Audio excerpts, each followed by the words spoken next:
Town Bank Mortgage, NMLS number 512138, is an equal housing lender. This podcast is for informational purposes only. And now, the man born with a 5 o'clock shadow and with the NMLS number 2028201. He is a gentleman. He is a scholar. He is Tyler Cralle. You know, why couldn't Trump have tweeted on Tuesday when I didn't really have anything to talk about? I would have much appreciated that tweet. But no, a day we actually got some stuff to get to. Trump drops a very fascinating tweet, or I guess it's called a truth. It's on Truth Social. That it's going to get a lot of attention. I don't think it's going to do much for affordability, but we'll talk about it. Welcome, everyone, to Wilmington Mortgage, the Wednesday edition. I am the aforementioned host of this podcast, Tyler Cralle, of course, loan officer, Town Bank Mortgage, right here in Wilmington, North Carolina, where we break down the top stories impacting mortgage rates every single day in 15 minutes or less. And I got to say, man, I kind of missed the tree. I took the tree down for those watching on YouTube, and it's kind of sad. It's like kind of vacant now. A little more boring, I will point out. All right, we did get job openings. We're going to talk about that. We got private payrolls. We're going to talk about that. But we got to start with the story that has everyone on housing Twitter talking about, and that is President Donald Trump sending out a message on Truth Social about institutional buyers. And this is sort of a thing that's been out there really ever since the pandemic, when home prices, during COVID, kind of midway through 2020, home prices started to rise and then just skyrocketed in, late 2021 and then 22, things started calming down, kind of end of 22 when rates started rising. And then, of course, 23, things started calming down. But this sort of myth that, Wall Street institutions, investors are out there buying up all the single family homes. Blackstone, BlackRock, these are names that you've probably heard. BlackRock, actually, I think doesn't own any homes. It's Blackstone that has the single family portfolios. But BlackRock people, BlackRock's a bigger company, and it gets, I think, mistaken for Blackstone. And so they throw BlackRock out there. But this has been a myth out there that they're buying up all the homes and they're competing with families, and they of course are paying cash, and they have much more favorable options for the seller, and so the seller is going and selling their homes to Wall Street. Why go through someone who has to get a mortgage and maybe it's going to take 30-40 days to close? Blackstone's like, hey, here's $1 million tomorrow, we're going to close.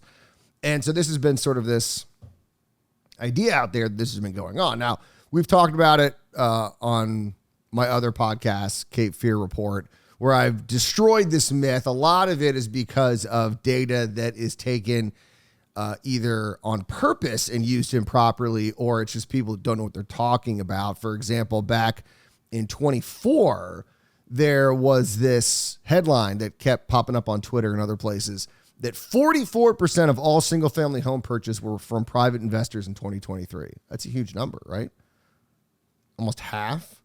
Well, it turned out that all of those numbers actually stemmed from a Washington Times article that actually was referencing a Medium piece. Of course, Medium being kind of like a blog site, doesn't really have editors or anything. And that was, of course, an article from a Business Insider in 2022. So it was like, you had all of these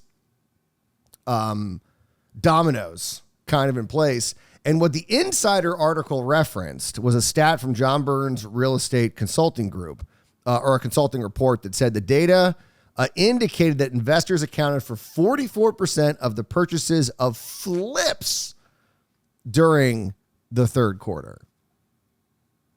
And so it went from 44% of flips to 44% of investment properties to 44% of single family homes. Now, I remember the time I wrote this article back in 24, it had been at some point was corrected by both the Twitter account Unusual Whales and the Washington Times both corrected those headlines and fixed the problem. But the myths are out there. They are out there. And it's, once again, this idea that Wall Street is completely messing up single-family housing, and it's a huge problem. But like I said, it's been debunked pretty definitively by everyone out there. I mean, here's an article from Sis Lee and Tobias Peter back in September of 2025. They were looking at, I believe, a law in Georgia, I think, that was maybe looking at banning institutional buyers from buying single-family homes. And what they found was that institutional investors, which is defined as investors owning more than 100 properties, account for less than 1% of the U.S. total single-family housing stock. On the state level, once again, this was a Georgia law, I believe, institutional investors hold less than 5% of the single-family housing stock in 36 of the 50 states. Even in Georgia, which has the highest share of institutional investors, they account for just 2.6%. But overall, across the state, or across the country, less than 1% of single-family homes are owned by institutional investors. There is a growing percentage of single-family homes that are owned by sort of mom-pop investors, people that own 1 to 10 properties. And then you have kind of other people who own 10 to 100. But then over 100, you get the institutional investors. And that's precisely what President Trump was talking about in his tweet. So real quick, here's what he said if you haven't seen it. For a very long time, buying and owning a home was considered the pinnacle of the American dream. It was the reward for working hard and doing the right thing. But now, because of the record high inflation caused by Joe Biden and the Democrats in Congress, that American dream is increasingly out of reach for far too many people, especially younger Americans. It is for that reason and much more that I'm immediately taking steps to ban large institutional investors from buying more single-family homes, and I will be calling on Congress to codify it. People live in homes, not corporations. I will discuss this topic, including further housing and affordability proposals and more, at my speech in Davos in 2 weeks. So the one thing I actually do like about this, because I'm not entirely against it. I mean, I don't think it's going to do anything, but we can pass laws that say, okay, single family homes have to be owned by. I don't like messing with the marketplace, but once again, I'm not completely against it because it's such a small percentage. I mean, we're talking less than 1% of the marketplace is going to be impacted by this. Now, if he were to say, you can no longer buy any investment properties, anyone, that would be, I think, a horrible idea. But that would have a huge impact because that would be a bigger percentage. But I think it's around 20. I think I saw somewhere today, 20% of single family homes are owned by investors across the board, institutional, big investors, and then sort of mom pop. And then people just own like one investment property, something along those lines. But so I'm not entirely against this only because it's such a tiny sliver. And one of the things I actually almost kind of like about it is because it's such a dumb myth that institutional investors are having this oversized impact on housing affordability, is that once they do it, it's not going to do anything. So it's almost like, all right, great. Okay, we did it. It didn't work. It didn't do anything. So now can we actually focus on the actual problem, which is we need more supply. We have a housing shortage, and let's actually focus on that and not a, sliver of buyers. I mean, you're a tiny, tiny amount of the inventory that's getting taken by institutional investors. And so that's the one thing I do like about it is that they're going to do it. Everyone's going to pat themselves on the back. Oh, wow, we're so great. And then it's going to be like, hey, what happened? Why aren't houses more? Because it didn't do anything. So that's the only reason I kind of like it is it's like, it's not going to do anything. And then we can actually focus on the real problem, which is affordability, which is we have a housing shortage. You have too many buyers, not enough sellers. And of course, like I said, in affordability issues, higher home prices caused by there not being enough homes. And so that's what we need to focus on, not like institutional investors. So once they pass it, then we can go, all right, see, it didn't do anything. Now we can actually focus on what matters. That's sort of my hope. All right, but that was the big tweet that caught everyone's attention. I'm hoping there's more to it. I think I saw Kevin Erdman on Twitter say, was this it? Was this the big housing thing? It's not going to do anything. So hopefully there's more. And Trump did allude to that by his speech at Davos. So hopefully going to be actually something of substance and not sort of these Wall Street myths. All right. The big story, though, today that moved mortgage rates, which is sort of the reason for the show. I did feel like we had to talk about that Trump tweet, though. We did see mortgage rates fall today a little tiny bit. 10-year down. 10-year was down about 3 basis points as we're going into the close. And that was because of the labor market. Labor market data, we actually got 2 reports today, private payrolls, job openings. I think job openings was the bigger report in my opinion. Job openings unexpectedly fell to 7.1 million on the final business day of November. That was a pretty big drop from the 7.7 million that we saw in October. And that's actually the lowest number since September 2024. So, 13 months since we've seen a number like that. Accommodation and food services led the way with a 148,000 drop, followed by transportation, warehousing, and utilities saw 108,000 job drop.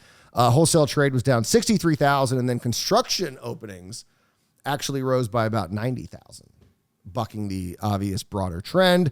Total separations edged up about to 5.08 million, just a tiny move up from November, but was still the second lowest level of 2025. And then quits were actually up, kind of a big jump, 3.16 million, up from just under 3 million in October, which that was the lowest level since August 2020. Got to make sure I say 2020. I was like, the lowest level since August. Isn't that impressive? From 5 years ago. And that was the highest reading since June. So kind of interesting that we did see quits rise because, quits is usually a sign of a strengthening labor market, that people feel confident they can quit their job and find another one or already have one lined up. But it's important to remember that 2.97 million in October was the lowest level in 5 years.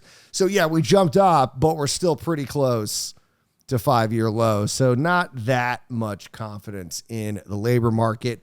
Ben Castleman of the New York Times summed it up on X, saying low hire, low fire, labor market continued in November. Job openings, hires, quits, all down, and layoffs also down. So, we're continuing to see a weakening labor market. This was, of course, backed up by the latest data from ADP looking at private payrolls. We had just 41,000 jobs created in the month of December. That was, better than November's 32,000 decline, and was the second best month that we had seen, but it is well below the first part of the year. The first 6 months of the year, we were averaging about 80,000 new jobs in the private sector. So we are well below that. And it was actually below what economists were expecting. They were expecting about 45,000. We lost jobs or we saw jobs created in education, health services, leisure and hospitality, trade, transportation, utilities, lost jobs in professional and business services, information, and manufacturing. And pay, of course, continues to also kind of slow, with job stayers seeing 4.4% wage growth and job changers seeing about 6.6% job growth or wage growth. And so, what we're seeing here is a weakening labor market. We're not really seeing, it's not crashing. It's not deteriorating. It's nothing that, oh my God, we got to do something, but it's just a kind of slow weakening of the labor market, which when you're looking at a rate perspective is a good thing for rates because you're having this debate in the Fed right now about what's more important, the economy slowing down or the labor market slowing down. And if we're seeing signs that the economy is doing, inflation, if we're seeing signs that inflation is starting to kind of cool off with a cooling labor market, they can then focus more on the labor market, which could mean lower rates. So that's why rates are down a little bit here on this Wednesday. But we did actually get data. But that Trump tweet really kind of changed things a little bit on what we're going to be discussing. Well, labor market data will continue. We got jobless claims coming out tomorrow, so we'll be talking about that here. And then, of course, non-farm payroll on Friday. So a lot more labor market to get to this week. But that's it for today. You guys enjoy the rest of your Wednesday. Enjoy your Thursday when we'll be back for another edition of Wilmington Mortgage. And remember, as always, do not wait to buy real estate. You buy real estate and wait.